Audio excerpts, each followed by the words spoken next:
Bien, jóvenes, buenas tardes. Vamos a iniciar con la sesión del día de hoy. Esperando que todos ustedes se encuentren muy bien, que hayan tenido un buen fin de semana. Y bueno, hoy día tenemos que hablar sobre el tema de los factores productivos. Sí, entonces espero que ya todos estén conectándose o se hayan conectado ya. Pero bueno, este material, por si acaso ustedes lo tienen también en el aula virtual.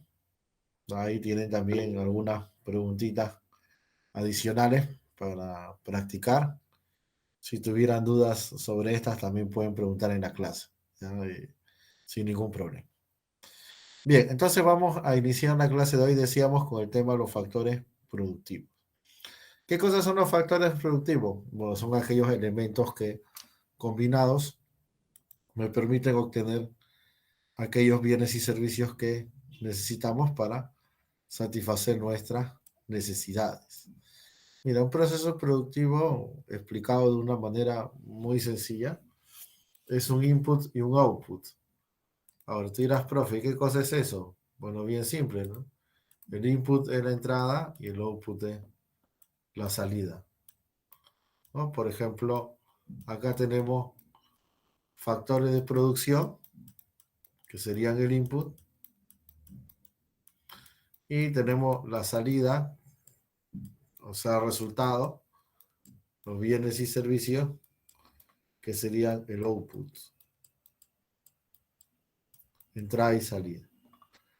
Ahora, esto se cumple tanto para un proceso de producción básico como para un proceso de producción más complejo. A ver, vamos a suponer un proceso básico. Quiero preparar jugo. Entonces, ¿qué necesito? Necesito frutas, ¿no? Naranja o de repente fresa, dependiendo, ¿no? Necesito agua, bueno, algunos le ponen un poco de azúcar, un poco de miel. Necesito una máquina que podría ser una licuadora, un extractor de jugos. Y obviamente necesito el trabajo, mi capacidad, mi tiempo, mi esfuerzo de elaborar eso. Pues todo ello combinado, ¿qué me da? Me da justamente el jugo, el resultado final, el output, el bien, o también podría ser un servicio. Y bueno, producciones más complejas, lo mismo, ¿no? Vamos a suponer que se van a producir automóviles. Entonces necesitas las autopartes, necesitas la carrocería, necesitas los asientos, ¿no? Y todo esto se va, digamos, en un proceso de producción, se va a ir desarrollando, ¿no? Bien, entonces de eso trata, ¿no?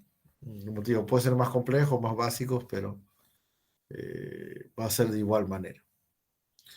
Y bueno, cuando queremos agrupar a esos elementos que he mencionado, vamos a dividir primero entre lo que son factores clásicos y factores modernos. Factores clásicos se le llama a aquellos que originalmente se estudiaban, ¿no? Los que, por ejemplo, pues inicialmente desarrollaba Adam Smith, ¿no? O de repente, pues, los clásicos en general, ¿no? Y bueno, ahí tenemos el trabajo, la naturaleza y el capital. Y luego de ello vamos a ver los factores modernos, que son la empresa y el Estado. Entonces, conversemos primero sobre la naturaleza. Cuando hablamos de la naturaleza, nos referimos a el llamado factor pasivo, ¿ya? Y bueno, también se le conoce como la tierra, ¿no? La naturaleza tierra, repito, es el factor pasivo, es aquel que va a recibir la transformación. Y bueno, en general hablamos de los recursos naturales en su estado original o con una mínima transformación. Y podemos dividirlos entre recursos renovables y no renovables. Bueno, eso ya es, digamos, algo básico hasta de colegio. En todo caso, pongamos algunos ejemplos. O si hablamos de recursos no renovables, tenemos el petróleo, los minerales, el gas, los combustibles en general. Y si hablamos de renovables, tenemos, por ejemplo, los campos de cultivo, los bosques, el agua, el viento, entre otros. ¿Cuál es la diferencia? Que en el caso de los no renovables, en el tiempo, estos se van consumiendo y ya no van a ser repuestos. En cambio, los renovables se puede utilizar durante varios periodos, casi se mantienen en su forma original. Claro, obviamente con un uso racional, con un uso sostenible, diríamos, de estos recursos, ¿no? Porque también si se empiezan a depredar, entonces se podrían perder. Pero si se usan de manera responsable, entonces da para varios usos. Ahora, la economía peruana en mucho está basada en estos recursos naturales, ¿no? Por ejemplo, la extracción de la minería, el cobre, ¿no? Por ejemplo, ahora ya se habla de litio también, el uranio. Y bueno, esto me puede generar ingresos al país, divisas, pero evidentemente, digamos, en la medida que nosotros querramos explotar más estos recursos naturales, entonces tendría que entrar un mayor proceso de transformación, ¿no? Básicamente, la economía nuestra es primaria, ¿no? O sea, lo que hace es exportar los recursos naturales sin mayores transformaciones. Pero si nosotros queremos una economía más desarrollada, entonces requerimos que el proceso de transformación sea mayor. No es lo mismo exportar cobre que exportar cable, ¿no? No es lo mismo exportar litio que exportar celulares. Y bueno, ¿quién realiza esas transformaciones? ¿Quién genera ese proceso de agregar valor? Bueno, ahí tenemos ya al factor trabajo. ¿A qué nos referimos con el factor trabajo? Bueno, naturaleza le podemos poner la letra N o la letra T. El trabajo le podríamos la letra L, ¿ya? O la letra T también. L es por labor. Y nos referimos a la capacidad física e intelectual que tenemos los seres humanos justamente para realizar esta transformación. Yo les explicaba que la naturaleza es quien recibe, por eso el factor pasivo. En cambio, el trabajo es quien genera, quien da la transformación. Por eso se conoce como el factor activo. Es más, muchos autores consideran que el trabajo es el principal factor de producción porque es el que justamente hace la transformación. Y bueno, por sus horas de trabajo o su jornada de trabajo, su capacidad de trabajo, su fuerza de trabajo, ¿no? Dependiendo.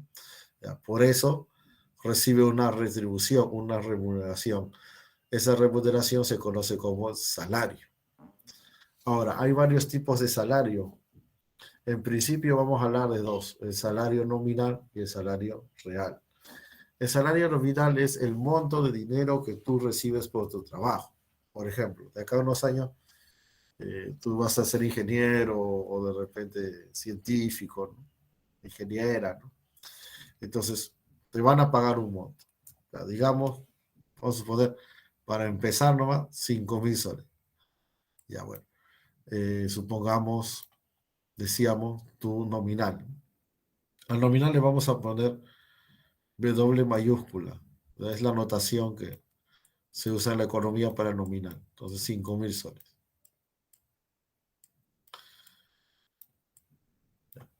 Entonces, hasta ahí estamos bien. Pero si nosotros quisiéramos saber cuánto podemos comprar con eso, entonces a ese salario habría que dividirlo entre el precio o entre los precios, ¿no? Y ahí ya estaríamos hablando del salario real. ¿Qué cosa es el salario real? Es justamente la capacidad de compra que tengo con mi salario nominal.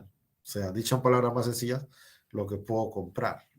Entonces, este salario real, que la notación es W minúscula, se obtendrá de la división de W mayúscula entre un nivel de precios, ¿no? Un nivel de precios que se calcula para la economía en su conjunto. Pero acá, como todavía no hemos visto ese tema de los precios o del índice de precios, entonces acá simplemente podemos tomar un producto representativo. Me explico. Por ejemplo, hoy día, tiempo uno, tengo un salario de 5.000 nominal, ¿no? Y tengo precios como 100,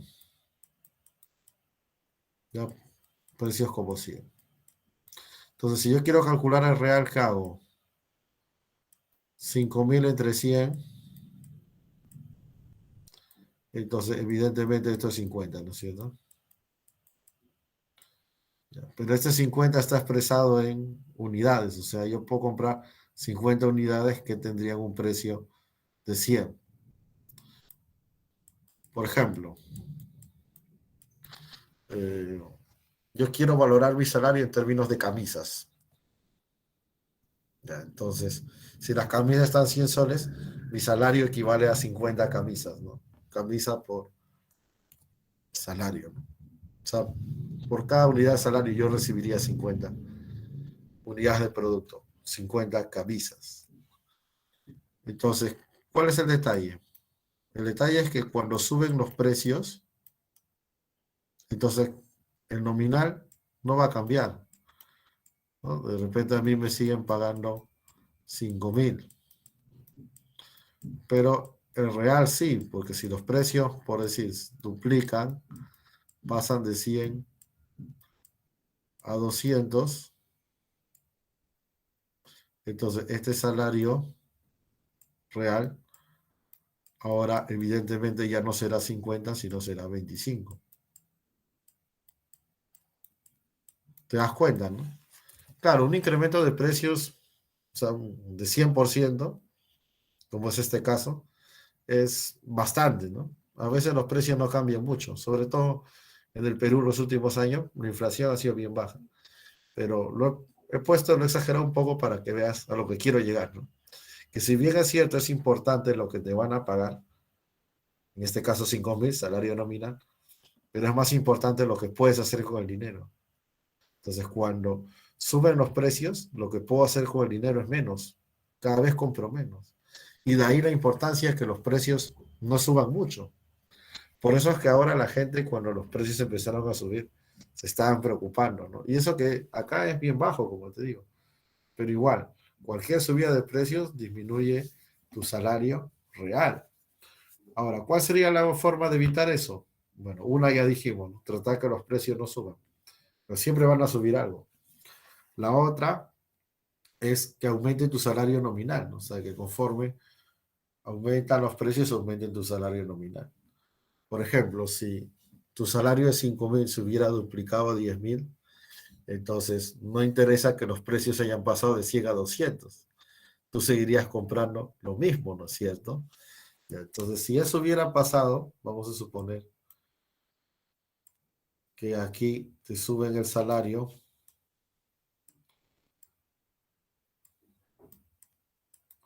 ahora 10.000, y acá, bueno, tu precio serán 200, entonces tu salario real vuelve a ser 50, ¿no es cierto? Vamos a ponerlo acá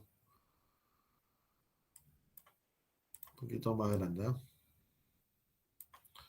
Bueno, pero creo que es evidente que tu salario real volvería a ser 50 unidades por salario. Entonces, cuando ocurre eso, ¿no? Cuando al aumentar los precios aumenta el salario, eso se conoce como salario indexado.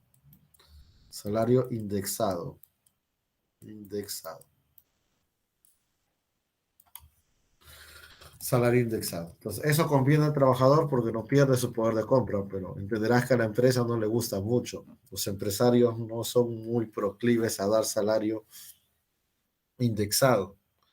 Y bueno, en la actualidad son pocas las empresas que trabajan de esta manera. Antes, pues sí, ¿no? En la década de los 80, diríamos, o 70, eran muchas las empresas que daban esto. Ahora, no solamente lo hacían por buena gente, sino que lo hacían porque la organización de los trabajadores era más fuerte, los sindicatos eran mucho más fuertes de lo que son ahora, y también porque la inflación era más alta, entonces evidentemente los trabajadores tenían un apremio mayor y entonces salían a protestar, exigían esto y bueno, conseguían de parte de la empresa. Aunque evidentemente también es una solución hasta cierto punto de corto plazo, ¿no? Porque si los precios siguieran creciendo, ya estarías en una hiperinflación, entonces sería bien difícil que el crecimiento del nominal alcanzara el crecimiento de los precios, no se desbocaría todo.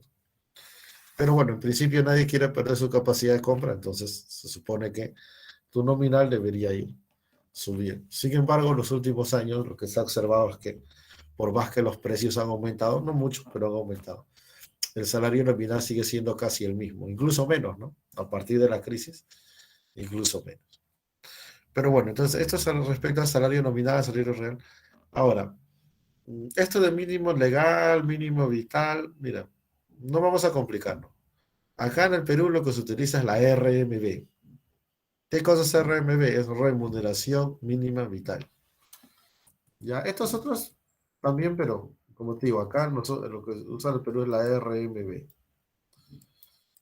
O el famoso sueldo mínimo, ¿no? Que es la manera, digamos, cotidiana que le llama la gente, ¿no? Ahora, ¿cuánto es esta RMB? 930 soles. ¿Qué quiere decir eso? Quiere decir que si tú trabajas, lógicamente, en un empleo formal, entonces lo mínimo que deberían pagarte por una jornada completa es 930. Profe, ¿cuánto es una jornada completa? Ya, ahorita te voy a explicar. Pongámosle por ahora un mes. Entonces, todos los meses mínimo deberías cobrar 930. Ustedes como profesionales evidentemente van a ganar más, pero en el peor de los casos sería eso, ¿no?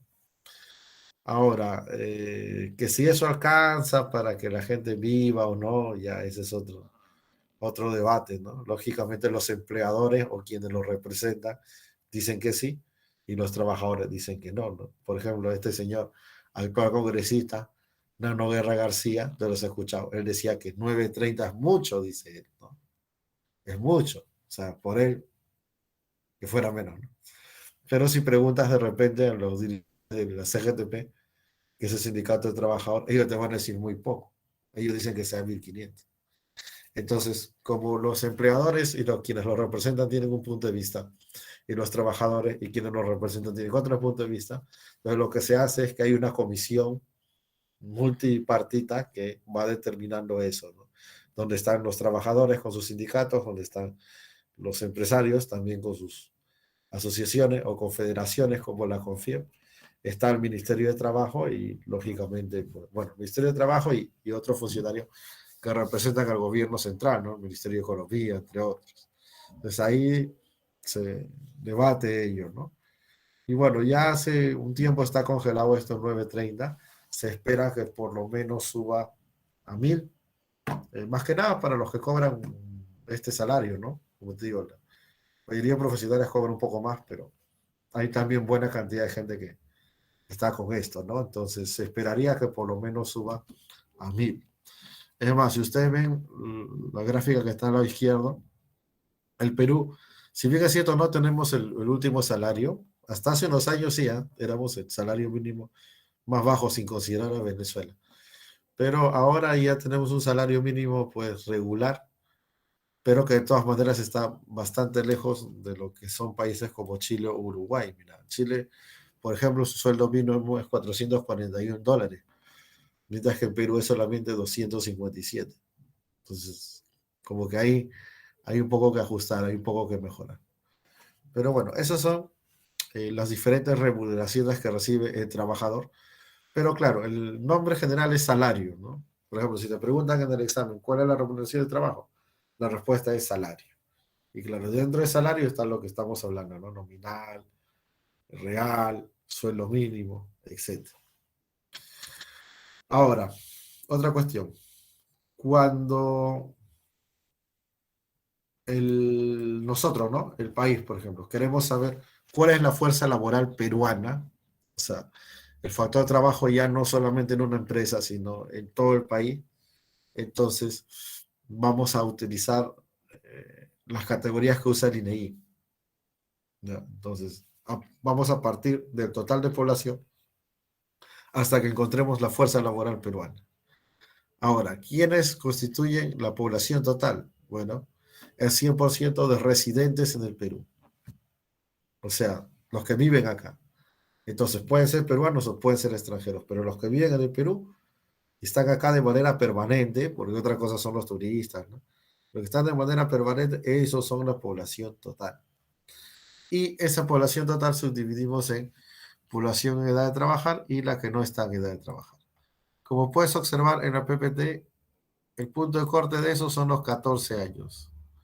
O sea, de 14 años a más, puedes trabajar legalmente y menos de 14, evidentemente no puedes.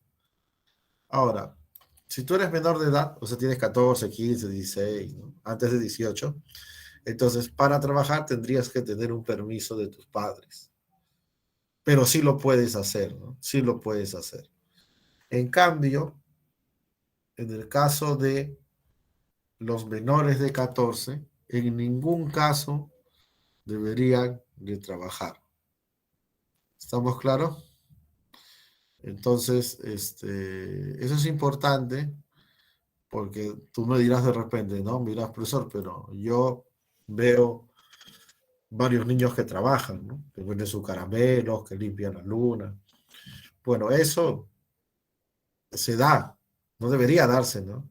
Esos niños deberían estar estudiando, deberían estar jugando, deberían estar aprendiendo, pero se da a veces, o en muchos casos, por las grandes necesidades que todavía tiene el país. En otros casos también hay temas de explotación, ¿ya? Y que te des cuidado con eso, ¿no? Los explotan a esos niños. Pero el fondo, de un modo u otro, sigue siendo las grandes necesidades que todavía tenemos. Sí, a la mayoría le gusta mostrar la parte bonita, ¿no? Que el crecimiento económico, que 20 años creció el Perú, que el Perú primer exportador del mundo de palta, que el Perú, que la marca Perú, que aumentó el turismo, ya, pero también está el otro, ¿no? No, no hay que hacer como a veces cuando uno limpia la casa y no la limpia bien, ¿no? Esconde la basura abajo del mueble, ¿no? Eso es lo que se ha hecho a los 20 años, ¿no? Ya, crecimiento económico muy bacán, uy, Velarde 2 veces premiado, mejor presidente del Banco Central, ¿no? Ya, el Perú, la locomotora de América Latina, decían, pero esas situaciones están ahí, son reales, ¿no? Hay mucha necesidad todavía. Y con la crisis, peor, pues, ¿no? Entonces, se va a dar, vas a ver personas que tienen menos de 14 trabajando. Pero en general, repito, si vas a lo que es la ley y lo que contabiliza el INEI, él solamente, el INEI toma de 14 para arriba. Ahora, de esa población en edad de trabajar, a la vez también vamos a hacer dos grupos. Tenemos la PEA, que es la población económicamente activa, y tenemos la PEA, o perdón, la PENA, ¿no? O bueno, yo prefiero llamarle PI, los dos nombres son válidos, ¿no? Porque la pena digo, no, profesor, mucha pena me da, ¿no? Pena significa población económicamente no activa. Y PI sería población económicamente inactiva. Es lo mismo, ¿eh? O sea, el INEGI utiliza esos dos términos de forma equivalente. Entonces, la PA, repito, es la población económicamente activa y la PI es la inactiva. Y bueno, ¿qué cosa define uno o el otro? La PA, ya, presta atención ahí porque esto es lo más importante. La PA está constituido por las personas que trabajan o que buscan trabajar. Cuando decimos que trabajan, nos referimos a que tienen alguna ocupación. O sea, que sea de mayor o menor calidad es otra cosa, pero tienen algún trabajo. O, repito, buscan trabajar. Y claro, dentro de esto podemos clasificar a los adecuadamente empleados,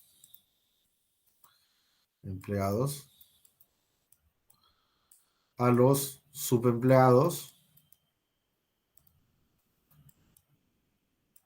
y a los desempleados.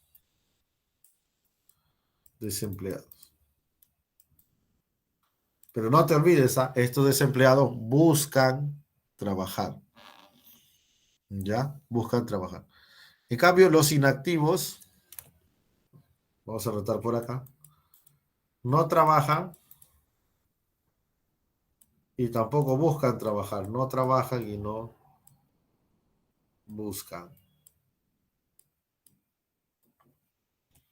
¿Estamos claros? A ver, ejemplos de esto, ¿ya? Terminando también voy a responder las preguntas. Ejemplos de esto, los estudiantes. Tú. La mayoría de ustedes, por no decir todos. ¿Tú estás trabajando?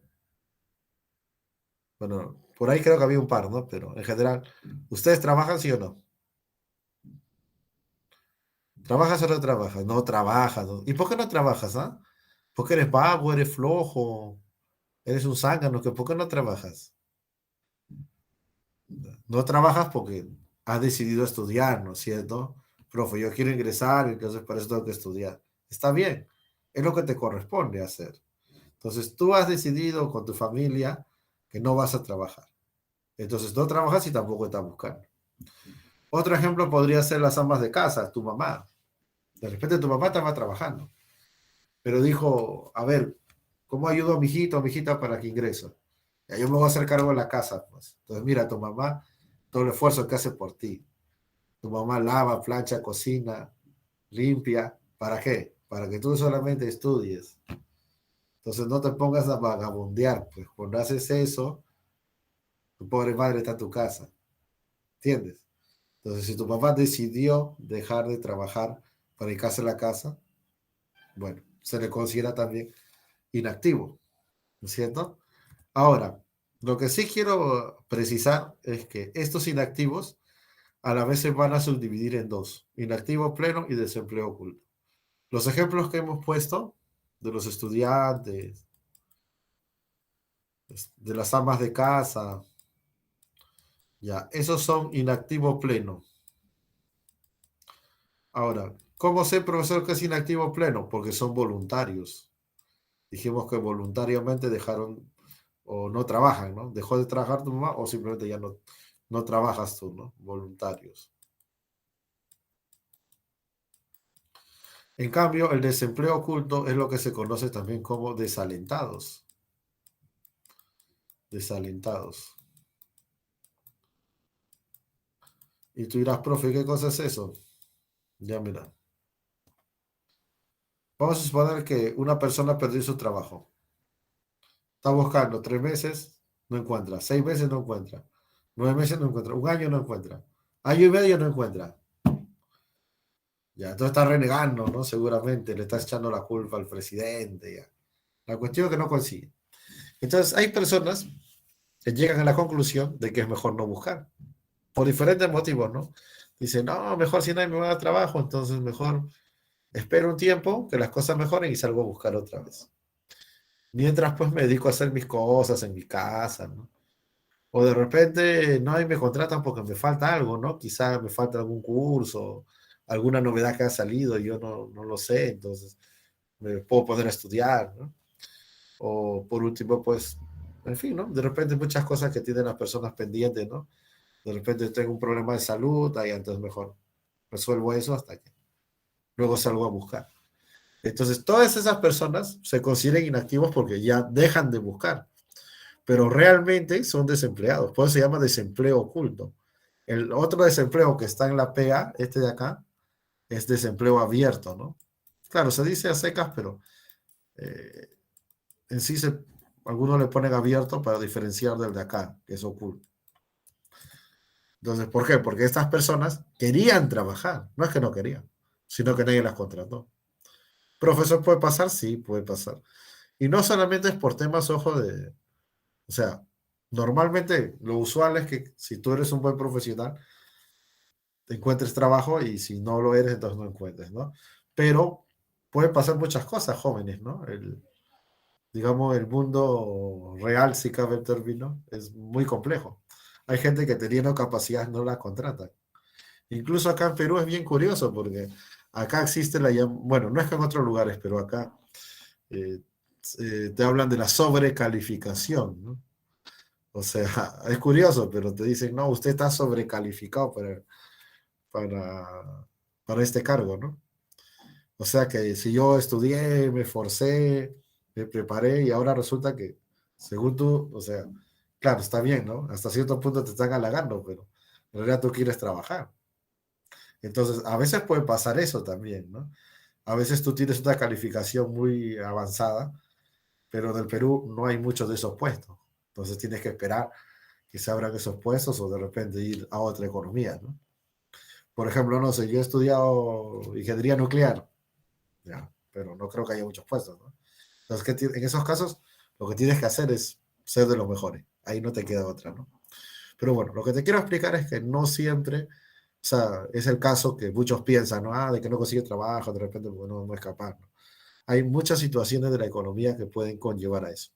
Entonces, si una persona deja de buscar, se convierte en desalentado, desempleo oculto. ¿Estamos claros hasta ahí? Ahora, un jubilado, ya el jubilado también es inactivo, ¿no? El mal jubilado también iría acá, los jubilados. Tu abuelo, por ejemplo, ¿no? Ya tu abuelo ya trabajó, ya se retiró, es un jubilado. Pero claro, puede darse el caso que este jubilado o cualquiera de los que está acá, ama de casa, estudiante, puede darse el caso que consiga algún empleo. Entonces vuelve a entrar, ¿no? Reentrantes también se le dice. O sea, puede ser que haya salido del mercado laboral, pero vuelve a entrar. ¿Ya? Entonces, claro, en ese caso dejaría de ser inactivo y pasaría a ser activo. Ahora, volviendo a lo que son activos, empleados o empleados desempleados. Yo le decía, ¿no? Si queremos saber la fuerza laboral peruana, ¿cuál es? Ya, esta. Esta es la fuerza laboral peruana, ¿no? Claro, peruana, estoy incluyendo a los extranjeros, ya te dije, ¿no? O sea, la fuerza que está en territorio nacional, porque los peruanos que están afuera no producen acá, evidentemente, ¿no? Entonces, la fuerza que tenemos para producir en la economía peruana es esa PEA. Ahora, ¿cómo diferenciar entre empleados y subempleados? Bien simple.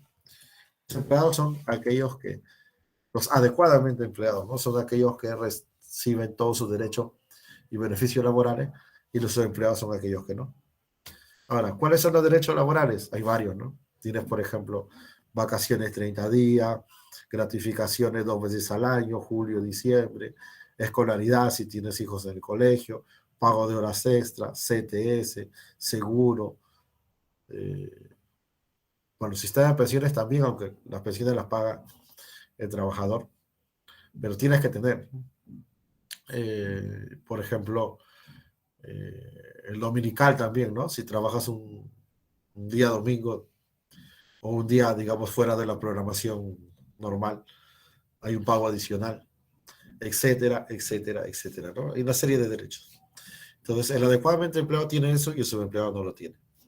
Ahora, en el Perú hay matices, ¿no? Hay algunos que tienen algunos, otros no tienen nada, ¿no? Entonces, pero bueno, digamos que en líneas generales, unos tienen, los otros tienen en parte o no tienen nada. Ahora, como esto de los derechos es bastante amplio, entonces lo que hace el INEI es tomar dos criterios. De todo eso, hay dos criterios, la fija, como dicen ustedes, ¿no? Para saber si eres empleado o no, o subempleado. Uno es la jornada laboral y el otro es la remuneración. Entonces, mira, en el Perú, legalmente una jornada completa es de 40 a 48 horas. 40 horas porque si trabajas 5 días por 8, ahí están los 40, y 48 porque si trabajas 6 días. No puedes trabajar los 7 días, ya te dije, ya te he explicado, salvo que te paguen un adicional. Pero tiene que haber necesariamente un descanso.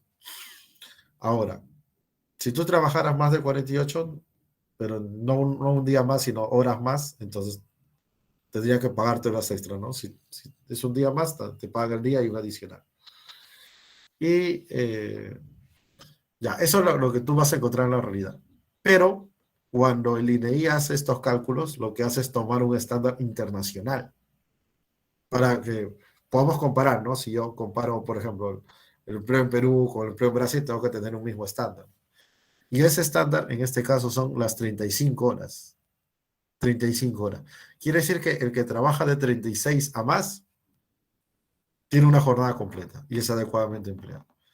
Y si tienes menos de 35, trabajas por horas, cachuelitos, ¿no? Donde me llaman por acá, otro rato por allá. Entonces eres subempleado. ¿Estamos claros? Entonces, uno es el criterio de la jornada completa que vamos a considerar de 36 para arriba, ¿no? O sea, el corte es 35. Y lo otro es el criterio de remuneración. 9.30 hemos dicho, ¿no? Si te pagan 9.30 más, entonces tienes una remuneración mínima. Pero si no, entonces obviamente eres un subempleado. Por ejemplo, mucho de esto le hacen a los amigos migrantes, ¿no? Sobre todo venezolanos. ¿Qué hacen? Lo contratan y le pagan por así 500 soles por una jornada completa. Y entonces eso está fuera de la ley. Bueno, el INEI no se encarga de ver si es legal o no, ¿no? Eso lo hace el Ministerio de Trabajo. Pero el INEI lo que sí hace es registrarlo como subempleado. Y bueno, el desempleado, ya dijimos, ¿no? No tiene nada. Y entonces, repito, el empleado tiene sus derechos y su empleado no los tiene completos. El empleado trabaja una jornada de 35, bueno, 36 para arriba, el otro no. El empleado tiene una remuneración y el mínima y el otro no. Ahora, en el caso de subempleo, justamente ese subempleo podemos dividir entre subempleo por horas y subempleo por remuneración.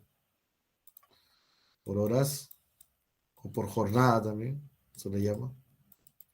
Y el otro es por remuneración. Entonces, el subempleo por horas es el que no tiene las 35, o bueno, 35 para abajo. Esto se llama subempleo oculto, o perdón, subempleo abierto. Ese sería abierto. Abierto. Mientras que el de acá, el de remuneración, se llama subempleo oculto. Ahora tú dirás, profe, ¿y por qué oculto? Bueno, bien simple, pues. Porque tú puedes ver que alguien trabaja todo el día, incluso todos los días, pero no llega ni a 9:30. Un ejemplo son los muchachos que murieron atrapados en un contenedor en las Malvinas, ¿te acuerdas? Como hace 3 años. Entonces, esos muchachos son el extremo del subempleo, porque no tenían ningún derecho. Es más, no tenían una jornada fija, o sea, en realidad ellos ganaban por destajo, ¿no? Por destajo es que te pagan por unidad, por lo que produces, no por tiempo, ¿no? Entonces, si produces 100, te pagan 200, y si produces 200, te pagan 400. Entonces, por eso es que se quedaban todo el día y todos los días, ¿no? Entonces, y claro, ellos, alguien que no conociera su situación, los veía trabajando todos los días, entonces pensaría que ganaban más de 9.30, pero en general no llegaban a eso, ¿no? O en todo caso, para llegar a eso, había que estar ahí más de las 48 horas, ¿no? Entonces, evidentemente eran subempleados. Y bueno, en el caso del empleo, más bien, en general, si hablamos de las empresas, sobre todo son las empresas grandes que dan empleo adecuado, y de ahí la necesidad e importancia de que haya empresas grandes, ¿no? Públicas y privadas. Las empresas pequeñas, las pymes, lo que contribuyen es a generar puestos. La principal cantidad de puestos la generan las pymes, pero no tienen mucha capacidad económica, ¿no? Entonces de repente no pueden pagar todo eso. Bueno, incluso hay un régimen llamado Repime que les permite pagarte la mitad de todo, ¿no? Por ejemplo, si las vacaciones son 30 días, entonces te dan 15. Si las gratificaciones son un sueldo completo, entonces te dan medio sueldo. Pero es una manera, como decir, de ayudarlos, ¿no? También para que pueda crecer la empresa pequeña, mediana y convertirse en grande. Entonces, bueno, ya saben la importancia de cada uno, ¿no? La empresa grande, principal empleador adecuado; las pymes, principal empleador, pero en cantidades, ¿no? No tanto en calidad. Bien, entonces ya sabes, ¿ah? La fuerza laboral peruana es la PEA. Y si yo quiero calcular el empleo, subempleo, desempleo en el Perú, lo hago sobre la PEA, no sobre el total. Para el total hay otros indicadores, pero lo que vemos acá, lo que te pueden preguntar en un examen preuniversitario es sobre el desempleo, subempleo perdón, el desempleo, subempleo o adecuadamente empleado. Ya, esto, repito, se calcula sobre la PEA y ese es el factor trabajo. Bien, ¿alguna pregunta? Ah, por acá preguntaban sobre los informales. Mira, lo que pasa es que depende, pues, ¿no? ¿Cómo lo analices? A ver, me explico. Un informal, a priori, tendría que ser un subempleado, ¿no? Pero, o sea, si yo soy el propietario a la vez, entonces puede ser que yo a mí mismo me dé condiciones eh, adecuadas, ¿no? No sé si me dejo entender. Por ejemplo, ya yo pongo mi pequeño negocio informal, pero digamos, producto de ese negocio, obtengo unas rentas superiores a la renta mínima. Producto de ese negocio, yo de repente contrato un seguro, depende de ese negocio, yo obtengo algunos ahorros que hacen las veces CTS, etcétera, ¿no? Entonces, si yo me doy si ese negocio me permite tener una adecuada, digamos, situación de trabajo, entonces se me puede considerar en la formalidad. Ahora, pero esos son casos mínimos, ¿no? Porque la mayoría que está en la informalidad a la vez es un empleado. La mayoría, pero no todos. Hay excepciones, ¿no? Incluso me parece que la separata hay una pregunta de eso, por ejemplo, ¿no? Entonces dice, todos los informales, no, no son todos, ¿no? Son la mayoría, pero hay algunos que podrían ser considerados empleados, ¿sí? Bien, no sé si hay alguna otra consulta. Listo, entonces vamos a continuar.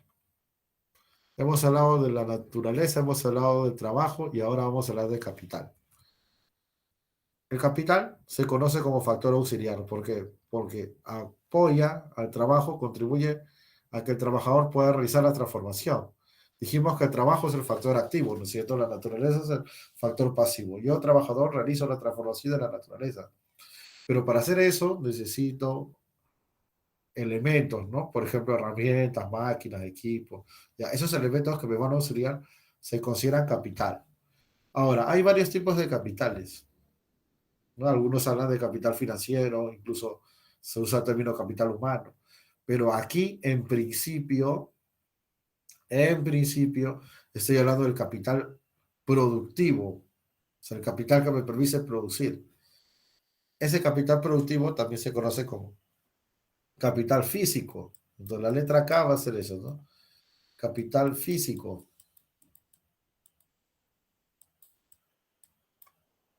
Y este capital físico vamos a subdividir entre fijo y circulante. Fijo y circulante. Entonces, ¿cuál va a ser el capital fijo? Máquinas, equipos, herramientas. Las máquinas, equipos, herramientas, fábrica, planta.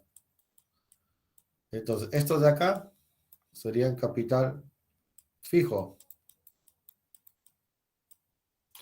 Mientras que capital circulante van a ser insumos y materias primas. Insumos y materias primas. Circulante.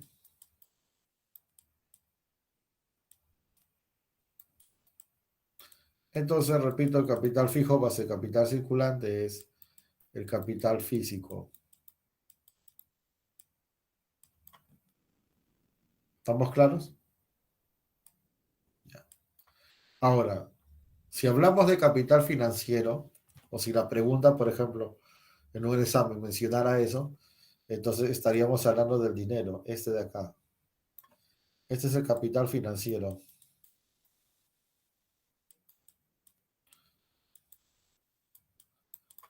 Y bueno, ese capital financiero se puede usar para varias cosas, ¿no? Se puede utilizar para negocios, se puede utilizar para prestar, se puede utilizar de repente para algunas inversiones, ¿no?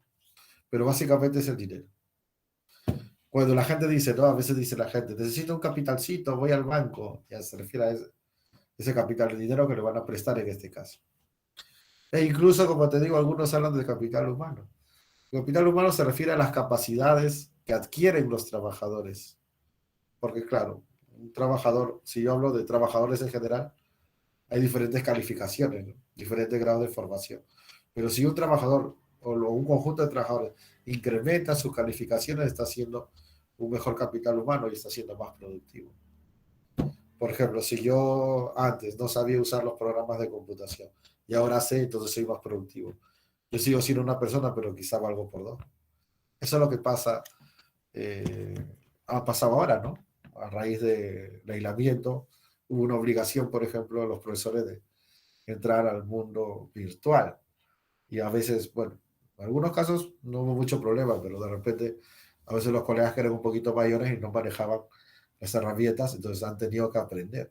Pero al aprender ha mejorado su capital humano, porque si yo antes podía dar una clase para 50, ahora puedo dar una clase para 100. ¿Entiendes? Entonces, esa es la cuestión, ¿no? Pero bueno, como te digo, acá generalmente del capital que estamos hablando es del capital físico, ¿sí? Y bueno, trabajo, naturaleza, capital, factores clásicos, y cada uno de estos factores tiene su remuneración, ojo, ¿ah? Dijimos, en el caso del trabajo, eso se llama salario. En el caso de la naturaleza, podemos hablar de la renta o el alquiler, y en el caso del capital, eso se llama interés. ¿Ya? El interés o los intereses es la retribución al capital, a todos los tipos de capital. Bueno, más que nada capital físico y capital financiero, ¿no? Generalmente asociamos la palabra interés al capital financiero, pero no, también va a incluir el capital productivo. Y bueno, luego tenemos la empresa. A la empresa, al principio no se incluía, ¿no? No es parte de los clásicos. ¿Y sabes por qué no se incluía? Porque había un debate, incluso hasta ahora, pero en esa época más, había un debate respecto a que si la empresa genera valor o no genera valor. A ver, tú miras, profe, ¿cómo es eso de generar valor? Lo que pasa es que, mira, cuando, por ejemplo, un trabajador va haciendo la producción, va transformando, ¿no? Entonces, eh, por ejemplo, ¿no? Vamos a suponer, yo soy un carpintero, entonces no tengo madera, pero tengo árboles. Entonces los árboles los transformo en madera y la madera la transformo en carpetas, por decir, ¿no? O en sillas. Entonces, ¿quién está haciendo esa transformación? Yo.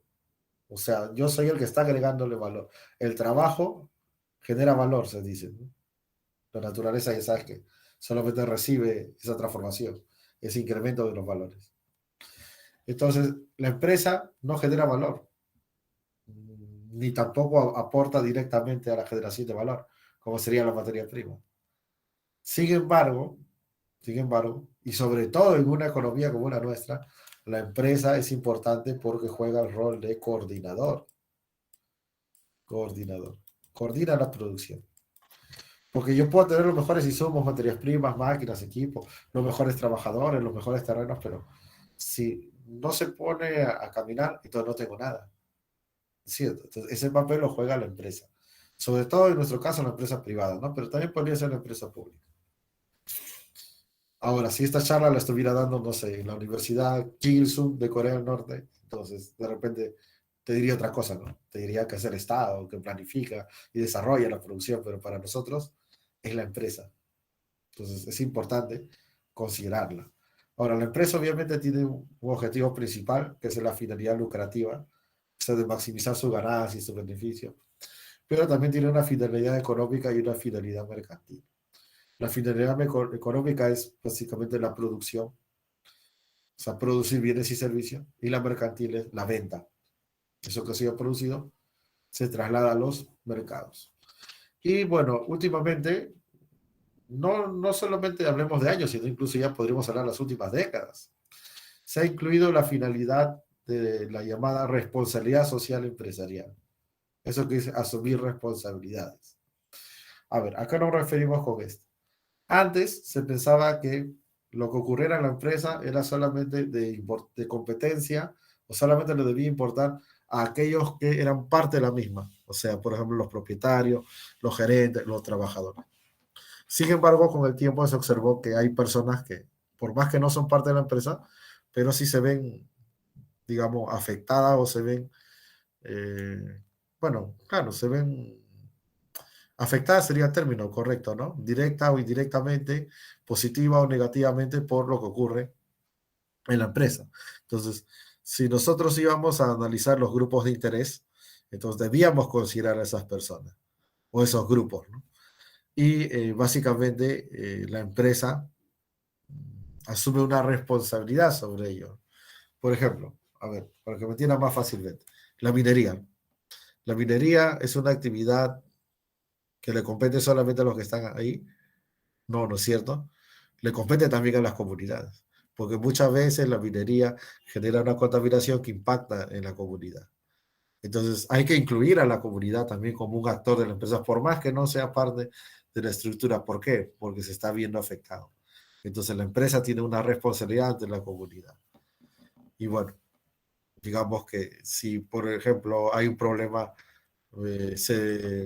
vamos a decir, hubo un problema en sus unidades de transporte y, por ejemplo, se derramaron algunos productos químicos, ¿no? Como ocurrió, por ejemplo, con los derrames de mercurio. Entonces, tiene que hacerse cargo la empresa, ¿no? No puede decir, no, no tengo nada que ver, mira, yo soy una empresa y la comunidad es otra cosa. O la contaminación que genera, ¿no? Entonces, por eso es que a veces los compensan, pues, les ponen colegio, les ponen postal, les ponen carretera o les dan dinero, ¿no? Hay varias formas de compensar. Lo ideal sería que eso no pase, pero ante el hecho hay una responsabilidad que asumir. Eso se conoce como responsabilidad social empresarial. Pero eso es algo complementario. Y bueno, en el caso de la empresa, la ganancia, ¿cuál sería? Justamente el beneficio o, bueno, la remuneración, mejor dicho, ¿no? La remuneración sería la ganancia o beneficio. Y finalmente tenemos al Estado. Mira, tú puedes decir, profesor, pero si ya era debatible que la empresa genere valor, peor el Estado, pues el Estado no genera valor, más bien perjudica.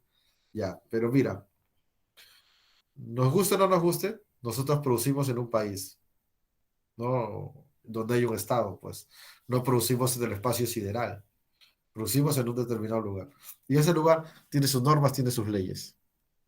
Entonces, esas normas, esas leyes van a, querámoslo o no, van a afectar a la producción. Ese input-output que te expliqué se va a ver afectado por las normas que pone el Estado.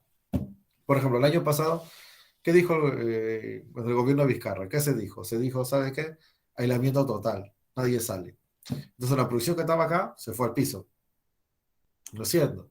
Yo que tenía mi fábrica textil, por ejemplo, vamos a suponer que tenía que atender pedidos, al final no atendí nada. La producción cayó. Ahora, también hay decisiones que toma el gobierno que ayudan a aumentar la producción.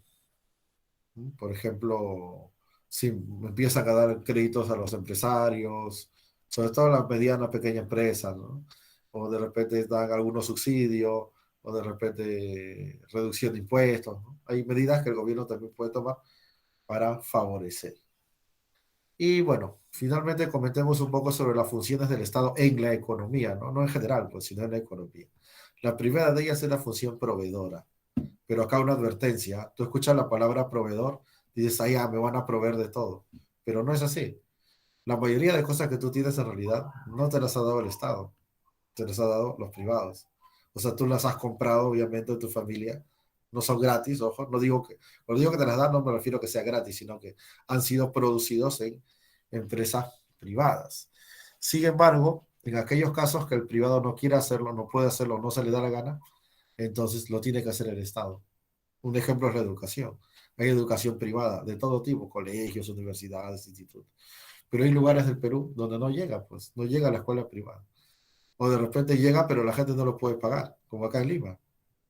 Entonces, ¿qué tiene que hacer el Estado? Proveer de manera subsidiaria, se dice, ¿no? Llamado rol subsidiario del Estado.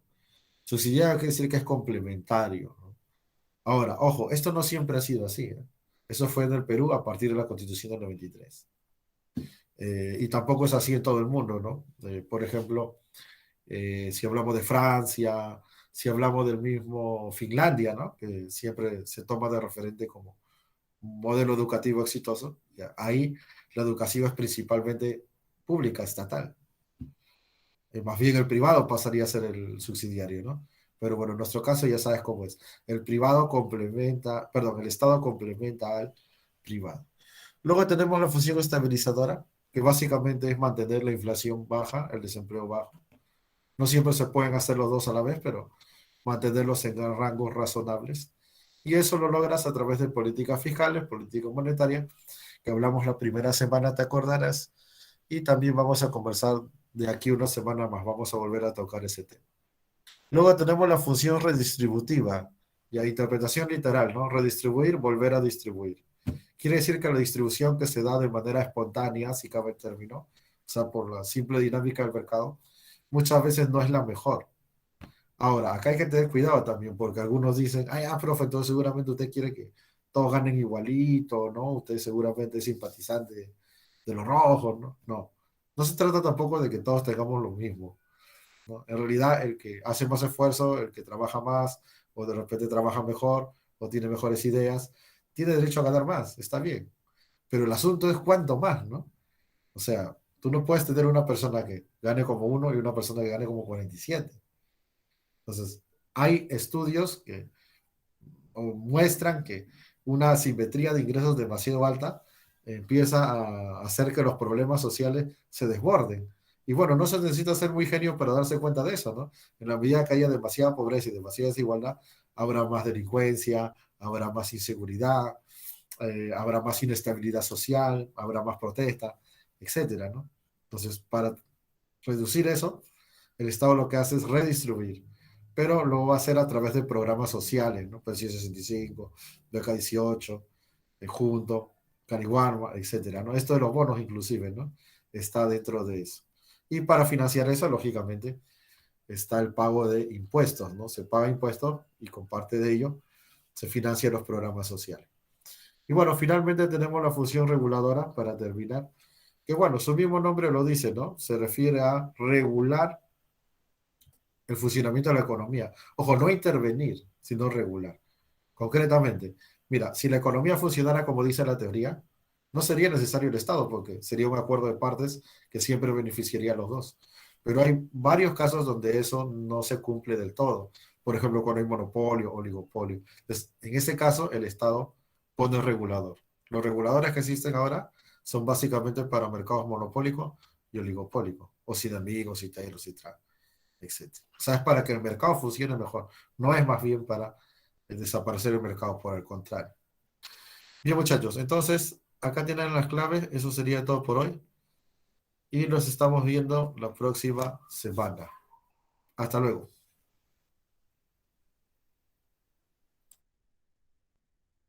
Luego, profesor.